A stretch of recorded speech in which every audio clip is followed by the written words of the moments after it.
Hello everyone, this is Jaya from Jaya Classes.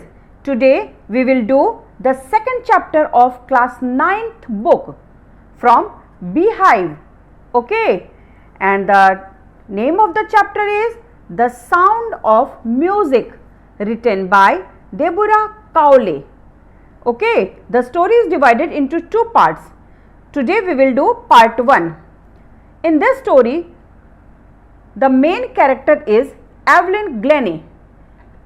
She is a musician and she was hearing impaired. Okay, now we all listen music. This is very common. Yes, we listen music, but she is the person, she is the girl who feels music. Very strange, but yes, this is true. So let's see what is in the chapter. So before you read, God may have taken her hearing, but He has given her back something extraordinary. भगवान ने उससे उनके सुनने की क्षमता छीन ली थी, लेकिन उन्होंने उसे कुछ अलग सा, कुछ एक्स्ट्राऑर्डिनरी दिया इसके बदले. What we hear, she feels. जो हम सुनते हैं वो वह महसूस करती थी. Far more deeply than any of us.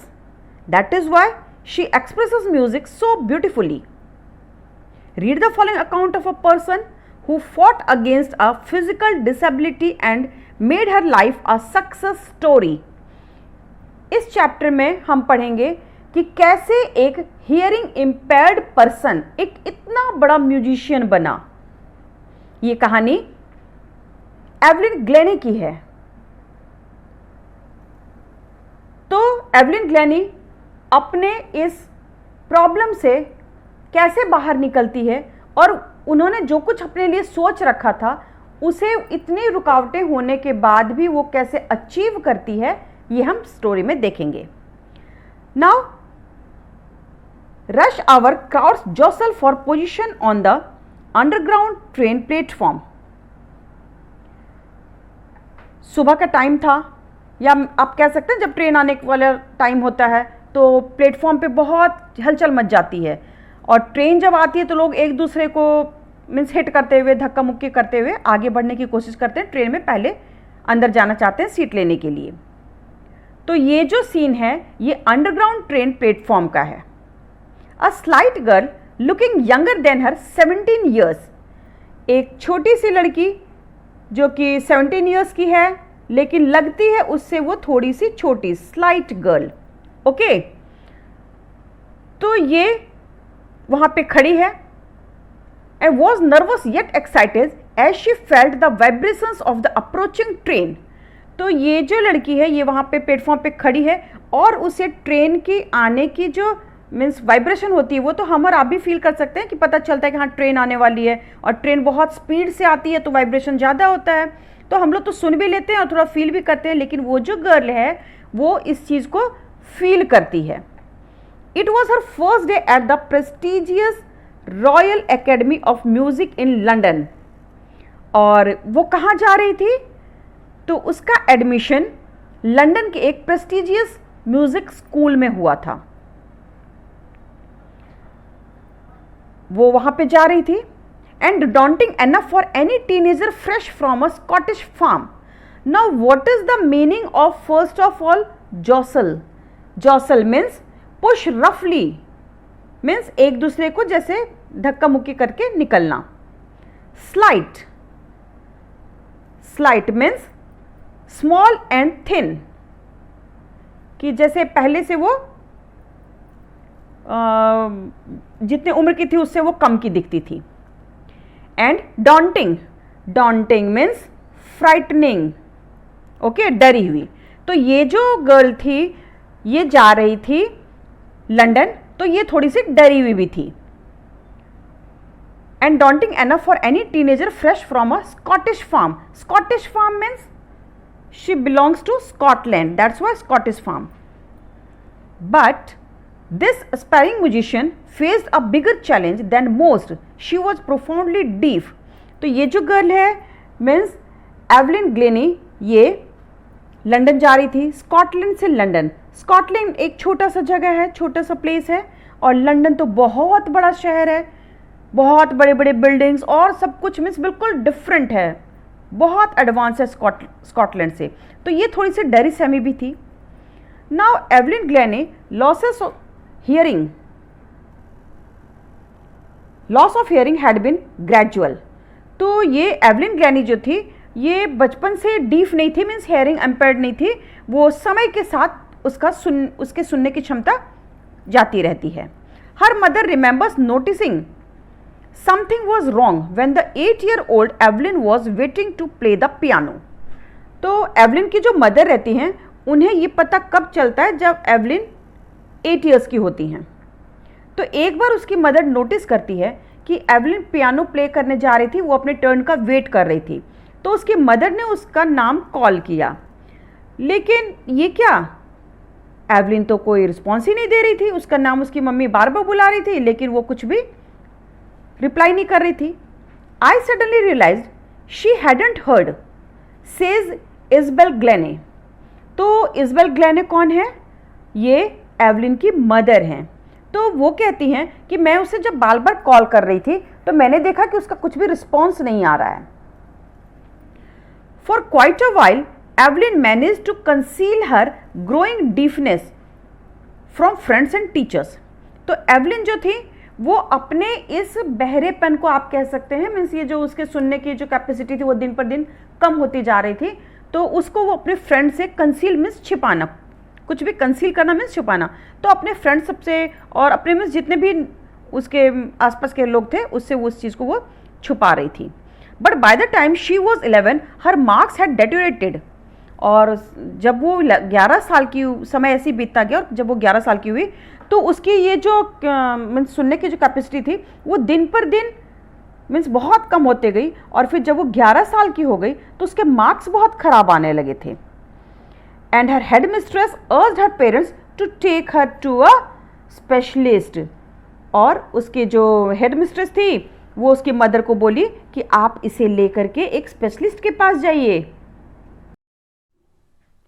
Now the tough words of this page are, first of all, impaired. Impaired means weakened, means कमजोर. Okay. Now second one is xylophone.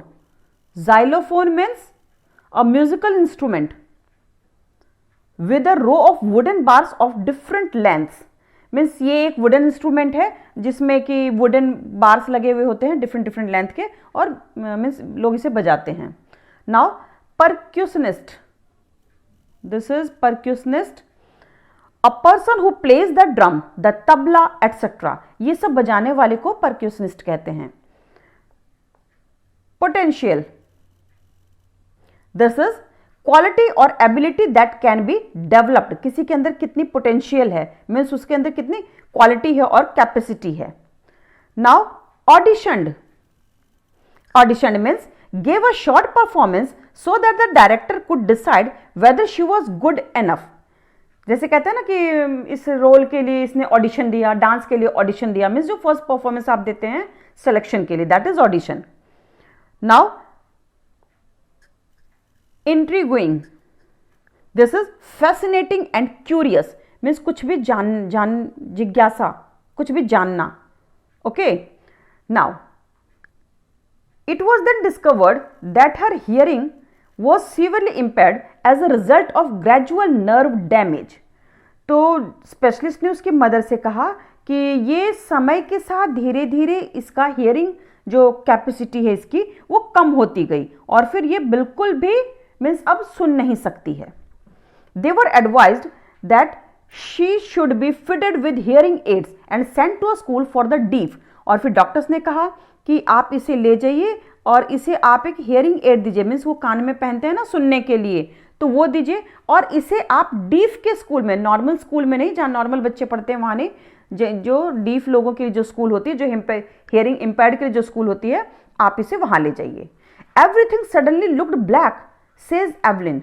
तो एवलिन ने कहा कि ये सुन करके तो मुझे या मेरे पेरेंट्स को लगा जैसे हमारी तो दुनिया ही बिल्कुल अंधेरी हो गई, सब कुछ जैसे सामने खत्म हो गया हो, ऐसा उन्हें फील हो रहा था।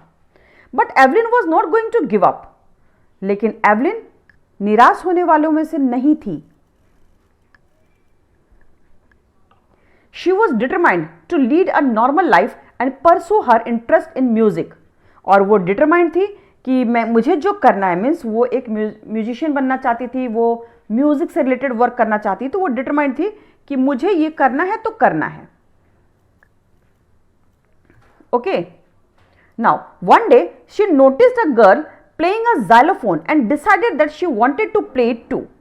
एक दिन उसने देखा कि एक गर्ल xylophone बजा रही है, अब म्यूजिकल इंस्ट्रूमेंट, तो उसने भी डिसाइड किया कि ये मुझे भी बजाना है। Most of the teachers discouraged her, but percussionist Ron Forbes spotted her potential. तो जितने भी म्यूजिक टीचर थे, जितने भी लोग थे, उसने कहा कि नहीं नहीं तुम नहीं बजा सकती, क्योंकि वो जानते थे कि ये सुन नहीं सकती है, तो जो सुन नहीं सकता वो म्यूजिक में क्या काम कर पाएगा। लेकिन रॉन फोर्ब्स एक पर्सन थे, एक परक्यूशनिस्ट थे, उन्होंने इसकी पोटेंशियल को पहचाना। He began by tuning 2 large drums to different notes. और फिर उन्होंने क्या किया कि ड्रम के ऊपर 2 डिफरेंट नोट्स बजाए। Don't listen through your ears, he would say, try to sense it some other way. तो उन्होंने एवलिन से कहा, रॉन फोर्ब्स ने एवलिन से कहा कि तुम म्यूजिक को सुनो मत, तुम इसे फील करो। Says Evelyn, suddenly I realised I could feel the higher drum from the waist up and the lower one from the waist down. तो एवलिन ने कहा कि जब उन्होंने मुझसे ऐसा कहा तो मैंने म्यूजिक को फील करना चाहा, तो मैंने ये फील किया कि म्यूजिक की जो ड्रम की जो हायर नोट्स है वो मैं अपने वेस्ट के अपर पोर्शन में फील कर सकती हूँ, और जो लोअर नोट्स हैं उसे मैं अपने वेस्ट के लोअर पोर्शन में। Forbes repeated the exercise and soon Evelyn discovered that she could sense certain notes in different parts of her body. और फिर उन्होंने अपने इस एक्टिविटी को, अपने इस प्रैक्टिस को मीन्स और रिपीट किया। तो एवलिन कहती कि मैंने फिर फील किया कि मैं म्यूजिक को अपने अलग अलग बॉडी पार्ट्स में फील कर सकती हूँ। I had learn to open my mind and body to sounds and vibrations, the rest was sheer determination and hard work. और एवलिन ने कहा कि मेरे लिए तो बिल्कुल ये मीन्स नया चीज़ हुआ था, अब मैं म्यूजिक को फील कर सकती हूँ, तो रास्ता तो मेरे लिए आसान हो ही चुका था। अब ज़रूरत क्या थी अपने मंजिल पे पहुँचने के लिए कि मेरा जो निश्चय है मैं डिटरमाइंड रहूँ और हार्ड वर्क की। और यही 2 चीज़ है जो किसी भी इंसान के लिए बहुत ज़रूरी है अगर वो कुछ अपने लाइफ में अचीव करना चाहता है। तो she never looked back from that point onwards, she toured the United Kingdom with a youth orchestra and by the time she was 16 she had decided to make music her life। और फिर इसके बाद उसने कभी पलट के नहीं देखा, और फिर वो यूनाइटेड किंगडम के अलग अलग जगह पे जाकर के अपने ऑर्केस्ट्रा टीम के साथ टूर करती रही और फिर परफॉर्मेंस वो अपना देती रही।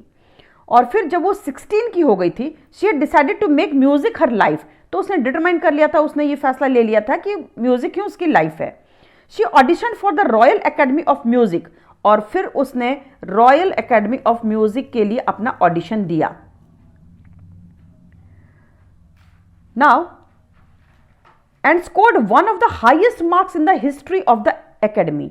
और फिर उसने इतना मार्क्स आया, मीन्स उसका परफॉर्मेंस इतना अच्छा था कि पहले ऐसा कभी भी नहीं हुआ किसी के साथ कि इतना अच्छा मार्क्स या इतना अच्छा परफॉर्मेंस किसी का भी वहां पे आया हो। She gradually moved from orchestral work to solo performances. और अभी तक तो वो पूरे ग्रुप के साथ परफॉर्मेंस करती थी, लेकिन फिर अब उसने सोलो परफॉर्मेंस देना शुरू किया। Now at the end of her 3-year course she had captured most of the top awards. और फिर वो 3 साल के कोर्स में जितने भी कंसर्ट हुए, जितने भी म्यूजिक कंपटीशन हुए, उसमें वो सबसे टॉप की रही और उसने हर कुछ हासिल किया। And for all this Evelyn won't accept any hint of heroic achievement. और इतना कुछ मिलने पर भी उसके अंदर घमंड नहीं आया, वो बिल्कुल अपने रूट से जुड़ी हुई रही। If you work hard and know where you are going you will get there. अगर आपको पता हो कि आपको कहां पहुंचना है और अगर आप मेहनत करते हो, कड़ी मेहनत करते हो, तो definitely you will reach there. And she got right to the top, the world's most sought after multi-percussionist with a mastery of some 1000 instruments। और फिर आप सोचिए कि उसने इतनी मेहनत करी कि वो करीब 1000 से अधिक म्यूजिक इंस्ट्रूमेंट को अच्छे से प्ले कर सकती थी। एंड हेक्टिक इंटरनेशनल स्केड्यूल, और फिर उसका डिमांड बहुत अधिक था, वो बहुत जगह पे प्ले कर मीन्स अपना परफॉर्मेंस शो करने के लिए जाती थी, उसका लाइफ बहुत बिजी हो गया। It is intriguing to watch Evelyn function so effortlessly without hearing, और बिना सुने कोई पर्सन इतना अच्छा कर सकता है, ये किसी को देखकर विश्वास भी नहीं होता था। अगर आप देखोगे तो आपको खुद में फील नहीं होगा कि ये जो गर्ल ये प्ले कर रही है ये सुन नहीं सकती। इन are 2 hour discussion she never missed a word, और आप ये जो पढ़ रहे हैं, ये जो स्टोरी पढ़ रहे हैं, ये एक इंटरव्यू का पार्ट है। तो जो इंटरव्यूअर है वो कहती हैं कि जब मैंने उसका इंटरव्यू लिया तो 2 घंटे के दौरान हमने जो बातचीत करी उसमें मुझे कभी ऐसा फील नहीं हुआ कि ये सुन नहीं सकती है। इसने एक सिंगल वर्ड को, एवलिन ने एक सिंगल वर्ड को मिस नहीं किया था। Now man with bushy beards give me trouble, she laughed. तो एवलिन ने कहा कि हाँ, मैं सब कुछ मीन्स वो सुन तो नहीं सकती थी, लेकिन लोगों के लिप्स को वो रीड कर पाती थी। तो उसने कहा कि जो लंबी लंबी दाढ़ी वाले इंसान होते हैं, जिनकी दाढ़ी और मूछें होती हैं, तो उन्हें सुनना मीन्स उन्हें उसे समझना मुझे थोड़ा मुश्किल होता है, और इस बात पे वो बहुत हंसती भी है। It is not just watching the lips, it is the whole face, especially the eyes. She speaks flawlessly with the Scottish lilt. तो उसने कहा कि मैं किसी की बातें जो सुनती हूँ वो सिर्फ उसके लिप्स को देख करके नहीं, बल्कि मुझे पूरा फेस देखना होता है। मैं उसके आईज के एक्सप्रेशन को देखती हैं और जो दाढ़ी मूंछों वाले इंसान होते हैं तो उनका मुझे थोड़ा मुश्किल हो जाता है पहचानना, मीन्स उसकी वो क्या बोल रहे हैं। और इंटरव्यू के दौरान वो बिल्कुल फ्लोलेसली बोलती रही, और उसके टंग में स्कॉटिश लिल्ट था। Scottish lilt means a way of speaking, means कहते हैं ना कि कोई भी पर्सन कहाँ का है वो उसके टंग से थोड़ा सा पता चलता है, वो मदर टंग इन्फ्लुएंस जो होता है, तो that is lilt. Now she speaks flawlessly with the Scottish lilt, my speech is clear because I could hear till I was 11। और फर्दर वो कहती है, एवलिन कहती है कि मैं जो बोल रही हूँ वो इतनी क्लियर इसलिए है क्योंकि मैं जन्म से डीफ नहीं थी, हेयरिंग एम्पेयर्ड नहीं थी। मैं 11 साल में हेयरिंग एम्पेयर्ड हुई हूँ, तब तक मैं अच्छे से सुन सकती थी। 8 ईयर्स तक वो अच्छे से सुन सकती थी, तो इसलिए मेरी जो स्पीच है वो क्लियर है। But that doesn't explain how she manage to learn French and master basic Japanese. लेकिन बावजूद इसके कि वो जब 8 साल की थी तो वो अपनी मदर टंग को जानती होगी, लेकिन फिर बाद में उसने फ्रेंच और जापानीज भी सीखा। तो ये मीन्स जो इंटरव्यू ले रही थी उससे बड़ा आश्चर्य हो रहा था कि how is possible. As for music she explains it pours in through every part of my body. और फिर एवलिन कहती है कि म्यूजिक तो मेरे रग रग में बसा हुआ है, मेरे हर बॉडी के हर पार्ट में म्यूजिक बसा हुआ है। It tingles in the skin, my cheek bones and even in my hair. और फिर ये tingles means causes a slight pricking और स्टिंगिंग सेंसेशन, मीन्स जब म्यूजिक बजता है तो मुझे कुछ कुछ फील होता है, सेंसेशन फील होती है मेरे स्किन में, मेरे हेयर में, मेरे चिक बोन्स में। When she plays the xylophone, she can sense the sound passing up the stick into her fingertips. और जब एवलिन जाइलोफोन प्ले करती हैं तो वो कहते हैं कि मुझे अपने फिंगर टिप्स में ये जो साउंड है ये मैं अपने फिंगर टिप्स में फील करती हूँ। By learning against the drums, she can feel the resonances flowing into her body. Resonances means echoes of sound. और जब वो मीन्स ड्रम बजाती हैं तो वो फील करती हैं अपने पूरे बॉडी में जो इको साउंड है, ड्रम का इको साउंड होता है ना, तो वो उसे पूरे बॉडी में फील करती है। On a wooden platform she removes her shoes so that the vibrations pass through her bare feet and up her leg. और फिर जब वो प्ले करती हैं, जब ड्रम वो बजाती हैं, कुछ भी म्यूजिकल इंस्ट्रूमेंट अगर बजाती हैं तो वो एक वुडन प्लेटफॉर्म पे खड़े होकर के बजाती हैं, और फिर इस टाइम वो अपने शू रिमूव कर देते हैं, मीन्स बिल्कुल वो बेयर फुट रहती हैं, सो दैट कि वाइब्रेशन को वो फील कर सकें। Okay, not surprisingly Evelyn delights her audiences.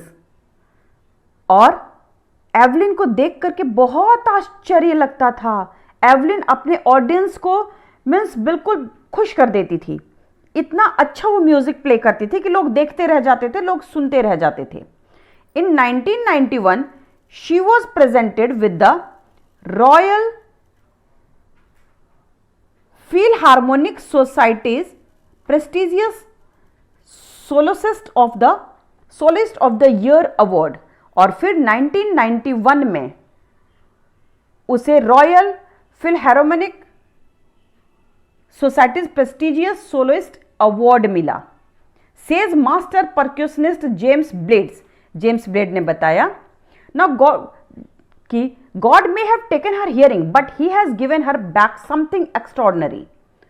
तो सर जेम्स ब्लेड्स कहते हैं कि भगवान ने उससे एवलिन से उसके सुनने की क्षमता ले ली थी, लेकिन उन्होंने उसे बदले में कुछ एक्स्ट्रॉर्डनरी दिया।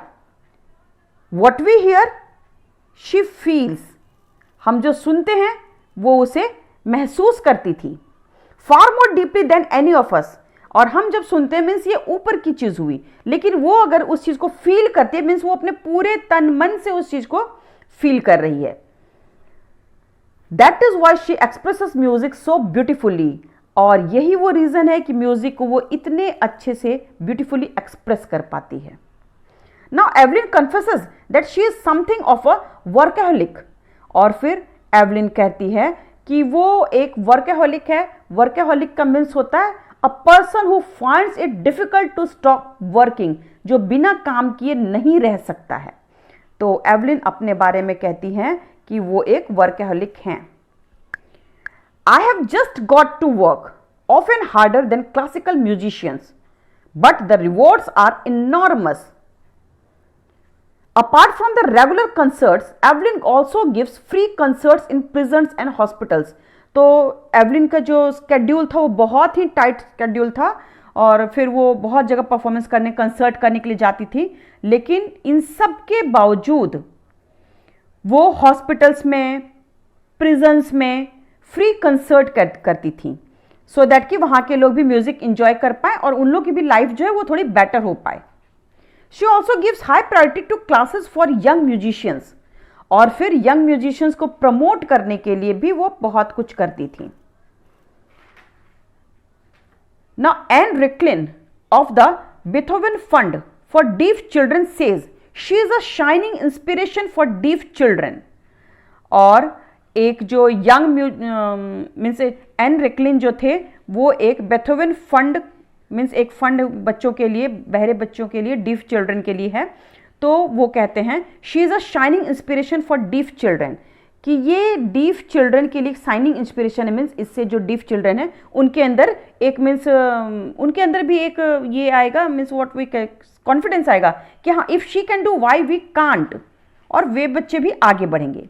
दे see that there is nowhere that they can't go, और फिर इसे देखकर, एवलिन को देख करके और इस तरह के बाकी बच्चों को भी लगेगा कि अगर एवलिन वहां पहुंच सकती है तो हम लोग क्यों नहीं।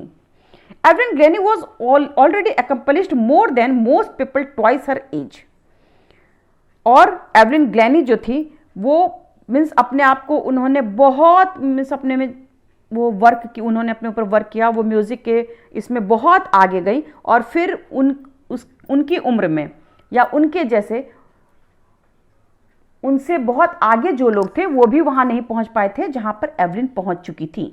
She has brought percussion to the front of the orchestra, और परक्यूशन को उन्होंने ऑर्केस्ट्रा में फ्रंट पे लाया था, मीन्स ड्रम्स, इन सब म्यूजिक को वो फ्रंट पे लेके आई थी, and demonstrated that it can be very moving. She has given inspiration to those who are handicapped, उन्होंने म्यूजिक को एक बहुत बड़ी पहचान दिलाई, और स्पेशली हैंडीकैप्ड पर्सन को जो इन्फीरियर फील करते हैं उन्होंने ये दिखलाया कि नहीं, अगर आप में कुछ कमी है, कुछ रुकावटें हैं, तो वो रुकावटें नहीं है, बल्कि आप उन चीज़ों को एज अ बाउंसिंग यूज़ कर सकते हैं। कि अगर आप बॉल को तेज़ी से फेंकोगे तो हाथ को आपको और पीछे लेके जाना होगा, मीन्स आप जहाँ पे हो वहाँ से आपको पीछे जाना होगा, और फिर अगर आप वहाँ से थ्रो करते हो तो बॉल बहुत दूर जाएगी। सो दैट अगर लाइफ में आपके कुछ हर्डल्स हैं, कुछ ऑब्स्टिकल्स हैं, तो उसे वो आप एक मीन्स ये रुकावट ना समझें, हर्डल ना समझें, आप उसे किस तरह से और अच्छे से यूज़ कर सकते हैं, अपने कमियों को आप कैसे मीन्स यूज़ कर सकते हैं, कुछ अच्छा उससे कर सकते हैं, ये उससे लोग सीख सकते हैं। Now if she can do it I can, and not the least she has given enormous pleasures to millions, और फिर ये सभी के लिए बहुत बड़ी प्रेरणा स्रोत हैं, और उन्होंने पूरे वर्ल्ड को बहुत खुशियां दी। म्यूजिक के क्षेत्र में उनका बहुत काम रहा। So this is in this chapter we will do the next part, the shehnai of Bismillah Khan, in the next video. Till then, bye bye.